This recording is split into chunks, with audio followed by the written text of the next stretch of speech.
Cuando hemos llegado, mis hermanos y mis hermanas, al viernes de Cuaresma, lo que se llama el Viernes de Dolores. Estamos ya en este Viernes de Dolores, en la proximidad de la Semana Mayor, de la Semana Santa, en la proximidad del misterio más grande de los cristianos. Todos los textos que hemos venido escuchando durante esta semana son una antesala de todo este misterio. El Evangelio de San Juan durante la semana ha venido ilustrándonos de todo ese proceso interior de la vida de los discípulos, pero también el proceso difícil y complejo de quienes eran contrarios a la persona de Jesús.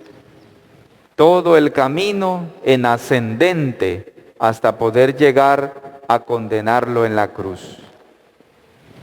Jesús hoy nos invita a que creamos en Él para poder darnos la vida. Y dice el Señor, crean por las obras y así sabrán y conocerán que el Padre está en mí y yo estoy en el Padre. El Evangelio de San Juan que hemos escuchado, en realidad nos ha venido acompañando este Evangelio durante las últimas 2 semanas de Cuaresma. Nos ha hecho participar de algún modo en la pasión interior de Jesús. En la medida en que Jesús avanza en la revelación de su misterio, de que es Hijo de Dios, y que ha venido a hacer la voluntad de su Padre, no su propia voluntad. Les ha revelado su origen, ha revelado su misión, su relación con Dios, su Padre, recordando que se trata de una relación única y absoluta con su Padre.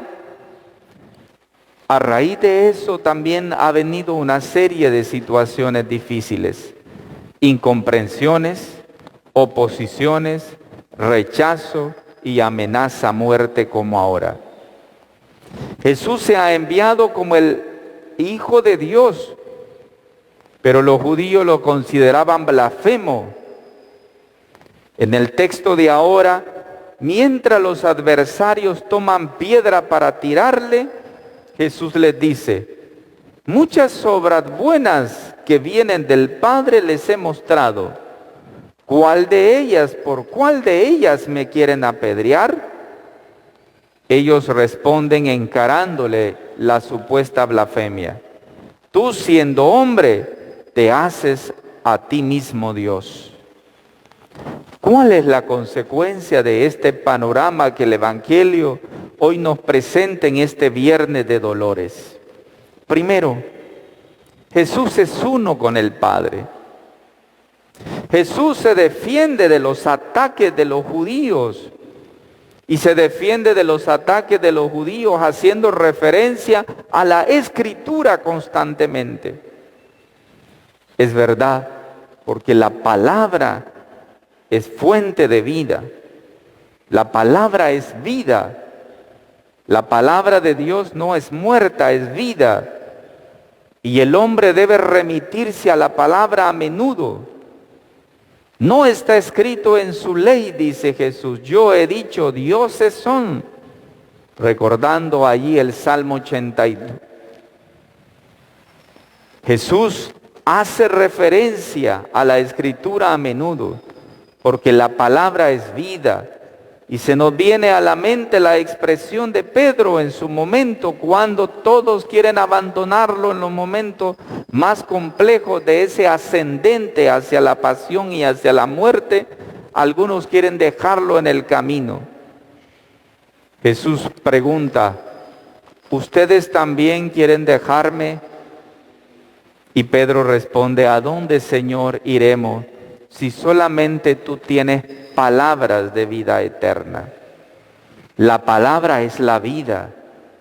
Es por eso que el hombre y la mujer que escucha la palabra de verdad en el corazón, en su alma, no puede vivir en la muerte del pecado. La palabra nos saca de la muerte, del pecado, de la oscuridad, del mal, y nos invita a liberarnos. La palabra nos da la vida, nos provoca la vida. La segunda consecuencia de este ascendente de Jesús hacia la pasión es: Jesús es realmente Hijo de Dios. Con esta alusión a la Escritura, Jesús introduce en su última afirmación sobre su condición absoluta de Hijo de Dios. ¿Cómo dicen ustedes que aquel a quien el Padre ha santificado y enviado al mundo blasfema por haber dicho, yo soy Hijo de Dios? Nos recuerda el versículo 36. Jesús ha mantenido su posición firme. Realmente Él es Hijo de Dios. El Padre lo ha consagrado para su obra, para redimirnos. Sobre Él reposa el Espíritu de Dios. El Padre lo ha elegido y lo ha enviado para devolverle al mundo la luz, la vida que habita en Él. ¿Cómo entender esto en la vida de nosotros? ¿Cómo asumir a la persona de Jesús en mi existencia? ¿Cómo hacer una opción fundamental por Dios en mi vida? ¿Cómo hacer para que Jesús sea el Señor de mi existencia, de todo lo que yo soy? ¿Cómo provocar que el dueño de la vida sea mi vida a plenitud? ¿Cómo conquistar la vida de Jesús en mi propia vida? ¿Cómo hacer que Dios sea Dios en mi vida? La tercera consecuencia entonces de estos textos de hoy es: en las obras de Jesús reconocemos al Hijo del Padre. Jesús realizó las obras de Dios, la vida que devolvió al hijo del funcionario real, la curación del enfermo de la piscina de Siloé, el ciego de nacimiento curado, demuestran que Él es el Hijo y el enviado de Dios al mundo. Todos han visto esos hechos. Todos han observado los signos de la persona de Jesús como Hijo de Dios. Pero tal vez ellos podrán rechazar sus palabras, pero no pueden negar sus obras. Ellas por sí mismas siguen gritando que Jesús es el Hijo, el camino que lleva al verdadero conocimiento de Dios. Si no le creen a sus palabras, crean a sus obras. Por lo tanto, esa es otra consecuencia. Cuando nosotros atendemos la palabra que nos da la vida, cuando hacemos que Dios sea Dios en nuestra vida, nos queda entender que cada aspecto de la vida, cada situación de la vida es una obra de Dios. ¿Cuántas veces Dios pasa por mi existencia? Pero quizás yo no me doy cuenta. El pecado oscurece mi mente, embota mi mente y cierra mi corazón. Y no me deja ver los signos de Dios en las cosas que me acontecen. El paso de Dios por mi vida, lo que se puede llamar también el kairoi de Dios en mi vida. ¿Cuántas veces Dios ha pasado por tu vida y no nos hemos dado cuenta?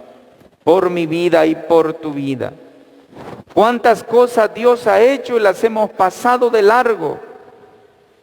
Hemos desaprovechado la oportunidad de ser uno completamente con Jesús, de estar estrechamente unido con Él.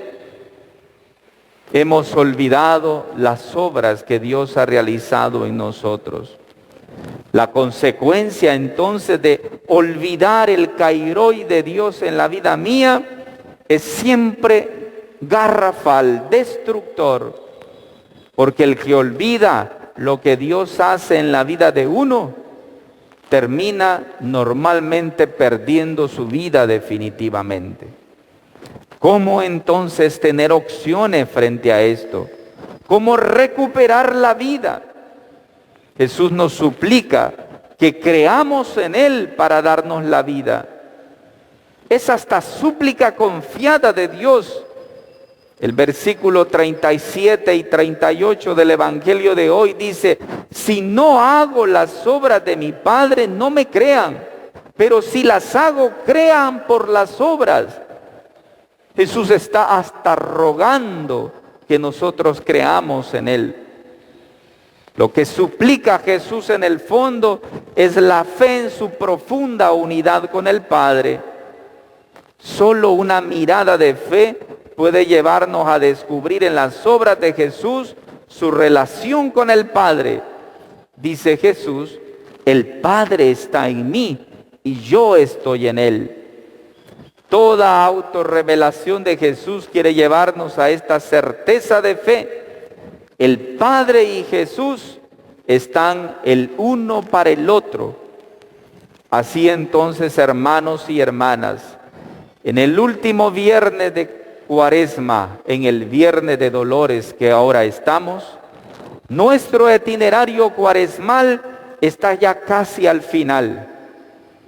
En la escucha del Maestro hemos aprendido a vivir como personas nuevas, como hijos de Dios, como hermanos.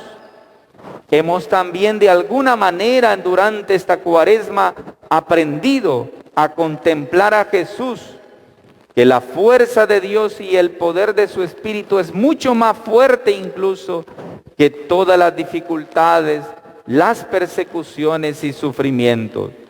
El versículo 33 decía: no tengan miedo, yo he vencido al mundo. ¿No diría el Señor en el capítulo 16 del Evangelio de San Juan? El memorial de la Pascua que nos disponemos a vivir confirma entonces nuestro itinerario de conversión y nos reviste de la vida nueva del Hijo de Dios, que nos amó y se entregó por nosotros, como nos recuerda el apóstol Pablo a los Gálatas en el capítulo 2, versículo 20. Dios nos amó y se entregó por nosotros. ¿Cuáles son entonces, en síntesis, lo que el Señor nos propone en esta Eucaristía de Viernes de Dolores? Primero, Jesús es uno con el Padre. Yo no puedo separarme de Dios. El que se separa de Dios rompe toda relación con Dios, entonces pierde la vida. Jesús es realmente el Hijo de Dios. Por lo tanto, debemos de creer plenamente en Él. Si no creemos en sus palabras, creemos en sus obras, en los pasos de Dios por la vida de nosotros, lo que hemos llamado los kairoi de Dios en mi propia vida. Y por último, en Jesús, Él mismo incluso nos suplica que creamos en Él, que creamos en sus obras. Eso significa que Él quiere salvarnos, Él quiere redimirnos, Él quiere que ninguno de nosotros se pierda, como ya lo recordaba el mismo apóstol Pablo. Dios quiere que todos los hombres se salven y lleguen al conocimiento pleno de la verdad. Por eso supliquemos, mis hermanos, al Señor, que no perdamos esta oportunidad de que Dios nos salve y nos redime. En la liturgia de las horas de hoy decía: ya se avecina el día tuyo, volverá a florecer el universo. Compartamos su gozo los que fuimos devueltos por tu mano a tu sendero, nos recordaba la liturgia de las horas. Pidamos al Señor entonces que podamos volver a nuestro origen y que la gracia del Señor nos acompañe para nunca olvidar que somos hijos y que los hijos deben estar unidos a su Señor. Así sea. Amén.